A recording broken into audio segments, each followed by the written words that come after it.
What up, YouTube? You already know Big Lou tapping back in. What it do with Big Lou NFCR2, baby. Bye. Check it out. First time you come into the channel, be highly appreciated if you subscribe to the channel. Hit the thumbs up if you like the video. Hit the thumbs down if you don't like the video, right? Also share with your families, your friends, your folks, your peoples, your gentes, your buddies, your pals, your amigos, your micos, and like us Puertorriqueños, Boricuas, Jibaritos, say panas, right? You do that by first selecting the subscribe button, which is, I believe, black. Then hitting the bell notification and selecting all, and you'll be informed each and every time a video is dropped by this channel. If it's a pre-recorded video like this, shorts, the 55-second clips, which are called YouTube shorts, or a live stream. I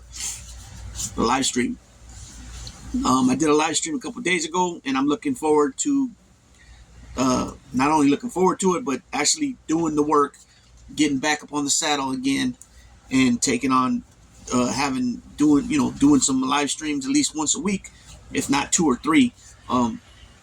It's inevitable for a channel that's looking to grow to have the trifecta jumping off, right? Which is the pre-recorded, the shorts, and the live streams, in order to get a more broader crowd, audience, followers, subscribers, because you start clicking more with the YouTube, the algorithm, the more you drop. You know what I mean? And so with that being said, this is going to be a real short video. Hopefully short. When I say short, usually and normally ain't short. But what I want to highlight is just the last night at the DNC when Governor of Minnesota Tim Walz accepted the nomination for the vice president nomination of the Democratic Party. He made a statement. He said something to his family. He said all the names. He said Hope, Gus, and Gwen. So Hope and Gus are his son and daughter. Gwen's his wife. He said, "You guys are everything to me. I love you guys," right? Now, that ain't normally no big deal, right? I mean, yeah, you would think people, they love their family, whatever, not whatever, but, as being normal. Now, in the contrast, every time Donald Trump is talked about, from his kids, it's always my father, my father, my father. Who speaks that way, first of all?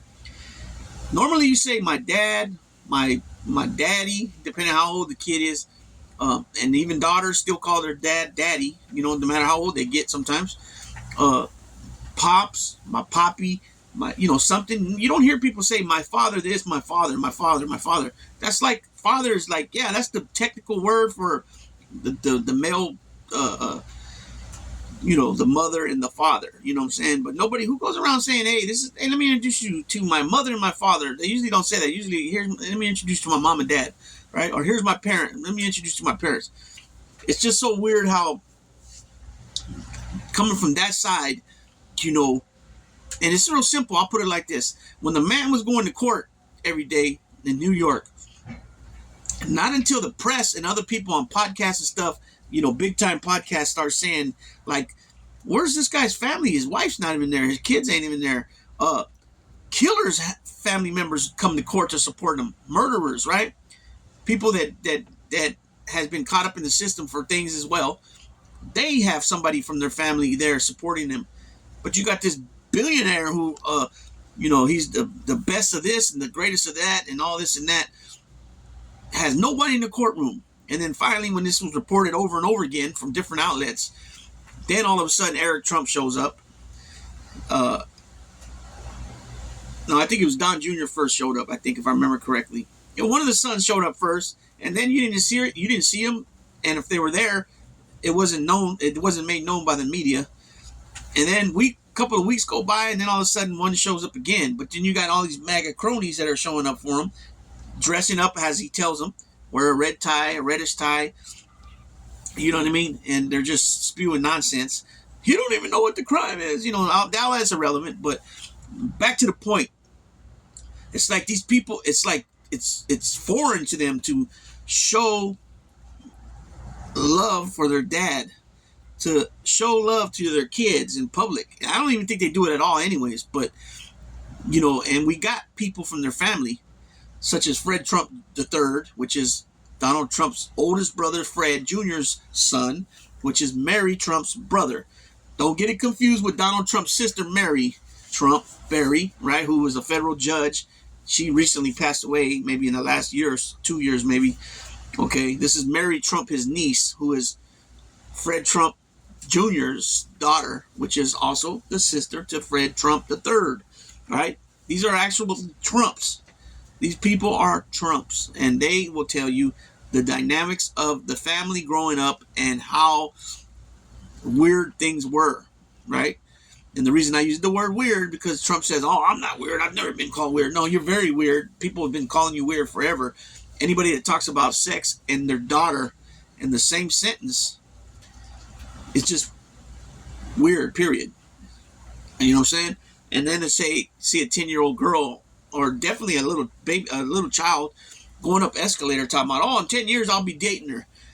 Where's your mind? Where, you know what I'm saying? What the hell's going on up there? Upstairs, you got lots of problems up there, and people don't call them out on it, and it's crazy.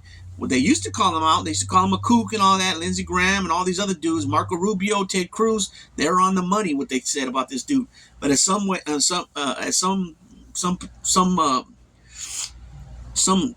down the road, they lost their integrity. They lost their anything, right? Their morals, their own self-respect, definitely the respect for their families.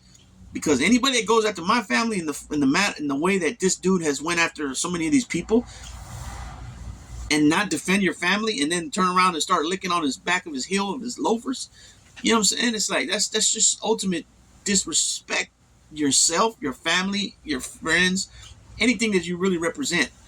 You know what I'm saying? And in order to have political power, they will do whatever it takes to stay in that position or further their careers, right? And so when you see, that's why Tim Walz, he was the greatest. This was the best pick that Kamala Harris could have made. You're talking about a man who was not an officer. He was an NCO, or what is it called? Non-commissioned officer. NCO, yeah. Non-commissioned officer. He made it to the highest rank you can become. The highest rank you can become from an unlisted person that signed up for the military. He was a command sergeant major. You hear stories over and over again about a lieutenant or a captain that gets called to the command sergeant major's office, who they outrank. And because they're getting called by that person that holds that position of E9, they're shaking in their britches because they're wondering, what the hell happened? What did I do? What's going on? Even though they outrank them. You know what I'm saying? This is a position that not many people hold. You got a ton of captains. You got a ton of lieutenants. You got a ton of colonels. You got a ton of majors. You know what I'm saying? Colonel majors, lieutenant colonels, excuse me. There's many generals, right? But there's not many command sergeant majors. That's in the Army. I'm not sure what the exact name for the E9 in the Marines is. I think it's slightly different. But these guys are like one in a million, kind of. You can kind of sense that, or they're like a needle in a haystack, so to speak. You know what I'm saying? This guy's an everyday dad. You know what I'm saying? He goes out in the communities. He supports the community. He goes out with his daughter to go to the fair. You know, he does things with his son. He started the gay straight alliance at school, right? Football coach, social studies teacher, 24 years in the military, right? And he's just an everyday guy. You know what I'm saying? This is a dude, they say he's way on the left because he wanted paid sick leave. He wanted better workers' rights. He wanted to do things with the taxes, the big ones, school lunches and breakfasts for all kids, no matter where they rank in the income chart. You know what I'm saying? All kids, no matter who. I mean, that's too far to the left. Like I said before, the only thing you could say is too far progressive or to the left is that he was big on LGBTQ rights, right? Which, in my opinion, you don't have to agree with people do, how they live their life, But it's that saying that he says, mind your own damn business, right? It's none of your business, right? These people ain't coming asking you for help. Can you give me this? Can you help me with that? It's none of your business, straight up. I don't have to agree with their lifestyle. But at the end of the day, they're still humans and they're still United States citizens. There's no such thing as you do this, so then, therefore, you're lesser than. That's the problem with this country from years back. That we supposedly, according to the Supreme Court, it's 2024, we got past all that, and they started rolling back voter rights, civil rights in the voter category, which is nonsense, right? Because using the word DEI and this and that, it's just another way to call people niggers and spicks, in my opinion, right?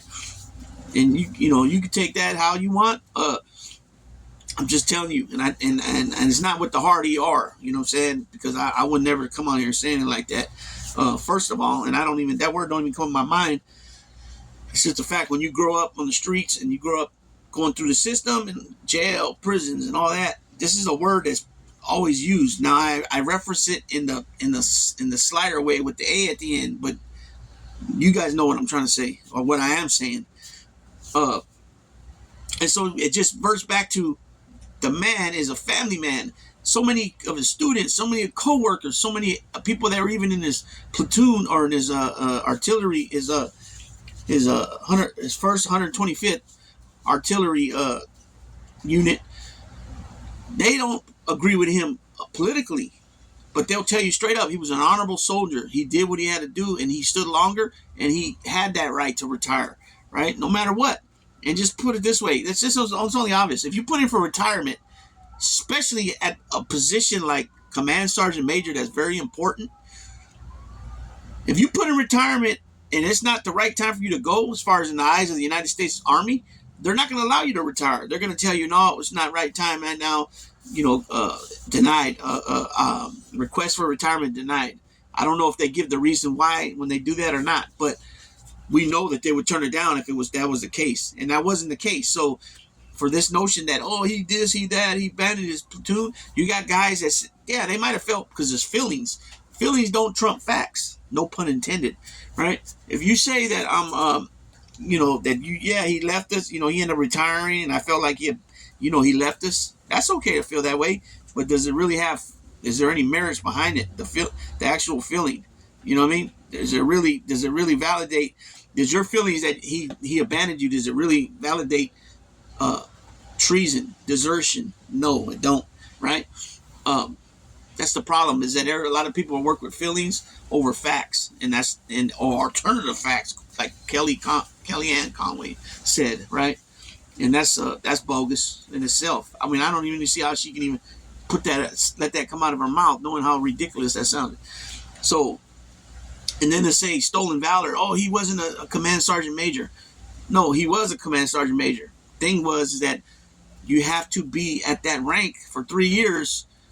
If you retire before that 3 years, he goes back down to the master sergeant, which is the E8.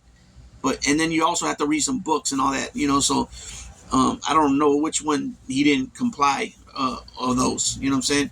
So to say that, oh, he's lying, and then, just try to put smut on his name after putting in 24 years, and this is coming from a guy that put 4 years in, which was commendable, but now that you want to open that door, let's keep it real. J.D. Vance, you were a correspondent. You sat there and typed up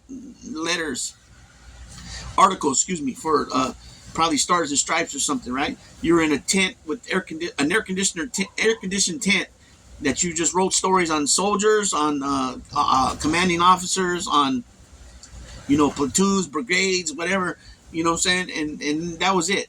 And then you're the guy you work for that you constantly are licking on his nards, right?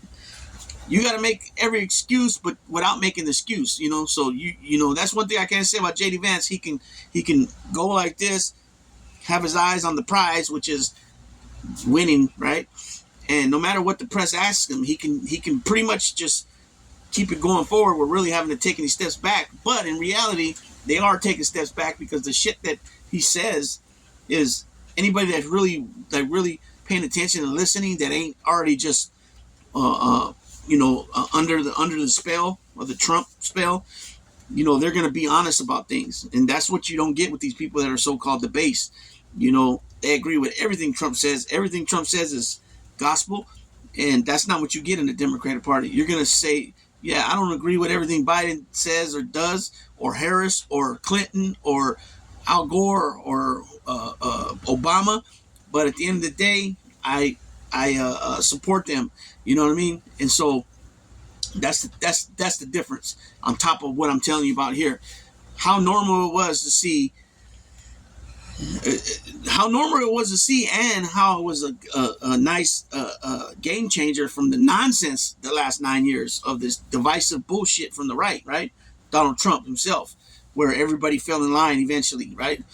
The man got up there and said, my family, so-and-so, so-and-so, so-and-so, I love you guys. Plus, he had his extended family. If you've seen all those people that came up on stage, remember, he grew up in a town of 400, he said, 24 in the graduating class, and half of those guys were cousins, right? So he's got to have a big family, right? And for him to say, I love you, the son jumped up immediately, crying and, going like this to his dad. His daughter made the hard thing. And he started turning around to the crowd and saying, that's my dad. That's my dad. That was a very awesome moment right there. Compare that to Donald Trump walking in there, and Don Jr. shaking hands, and they said, oh, he gave him the look like, oh, I almost lost my dad, right? And then later on, Tiffany goes up to him to try to give him a hug and a kiss, and he just, it was kind of like that day in UFC when he came in and everybody was cheering for him, and he just walked right past his grandkids because, that's all he looks for. He wants to be, he wants everybody that shit towards him, right? Which, why? Because he was on a TV show, The Apprentice. Why? Because he inherited over $500 million from his dad. But he'll try to tell you that, oh, my dad gave me $1 million loan, and I turned that into becoming a billionaire, which is bullshit, right? It proves that he's not a good businessman, because if he really was a good businessman, he would have tied that money up into things that would have generated that wealth into, which was already enormous at that time, into tremendous wealth. You know what I'm saying? You're talking about, say he put 400 or 500 million. Just say he put 250 million into these things where your money's tied up and just earns as it's sitting though. I'm not really sure what to call it, right? And that 250 million would have been definitely by now, after his dad passed in the 80s, sometime in the 80s, it would have been worth probably close to $1 billion, if not more. No doubt about it. But he showed over and over again with all these different business ventures he's tried to tap into. How do you open casinos and then go bankrupt off casinos? How's that even humanly possible? Well, for one, he went and opened up Taj Mahal and tried to be all fancy with gold this, gold that, and all this other stuff. And then opened up, I believe he opened up 2 or 3 total in that same little area of Atlantic City before even allowing the first one to take off, right? And so, of course, you're going to have guys like Mike Tyson, and I was going to say Larry Holmes, but I can't say that for sure. But Mike Tyson, who he featured at his hotel casino. So it was a business thing. So, of course, he's not going to say, oh, Donald Trump's this, Donald Trump's that. When it comes to green, with this green for Donald Trump, that's his number one color, right? And so he don't care who the other person is, as long as he's putting this in his pocket from whatever deals they got going on. That's all that matters. So when you got these black cats that come out here, sports athletes and actors and such, when they speak highly of Trump, it's only because based off their status, where they are at, because they are multimillionaires and because they're famous. That's the only reason Trump gels with them, right? Otherwise, he wouldn't be meeting up with Shaquille O'Neal or any of these guys. Herschel Walker played for him. Before Herschel Walker blew up in the NFL, he played for the New Jersey Generals, which was owned by Donald Trump, right? And so, of course, that's your star running back. That's your star player. Of course, you're going to treat him, better than another black dude that's walking down the street, or another black dude that's working in one of your buildings, renovating anything. You know what I'm saying? Because those people he's burnt all those people. So anyways, I'm going to tap on out. This video was way longer than I thought. I thought I was going to go maybe 12 minutes. It's already almost 20 minutes. You know what I'm saying? But I think you guys got the gist of this video, is how just being a loving person towards your family and caring about other people, how it's such a big deal nowadays because of what we see from the right all the time. And on top of that, look at the way Joe Biden and Kamala Harris interact. You got like on the right, it's like, ooh, it's like foreign. It's foreign to them, you know. To just be happy and joyful that you work with somebody that you like, love, get along with, are able to you know, they're able to advance in the right direction, but at the same time helping other people with your bills and laws and such. You know what I'm saying? It's a stark contrast on what we got here. You know, you want somebody that makes fun of everybody and, you know, and insults everybody, or you want people that actually are getting bills passed to benefit the United States as a whole? You know, it's a real simple question, and a real simple should be a real simple answer back. But unfortunately, this country is so divisive because of having people like that on top. Trump, you know, McConnell, you know, McCarthy, Paul Ryan's, you know, all that, Mitt Romney. You know, a lot of these guys, that's another video. But with that being said, I'm going to go ahead and shut this one down. About to have a visit with my mama. And so, got to be ready. So with that being said, Big Lou tapping out. Baby, baby.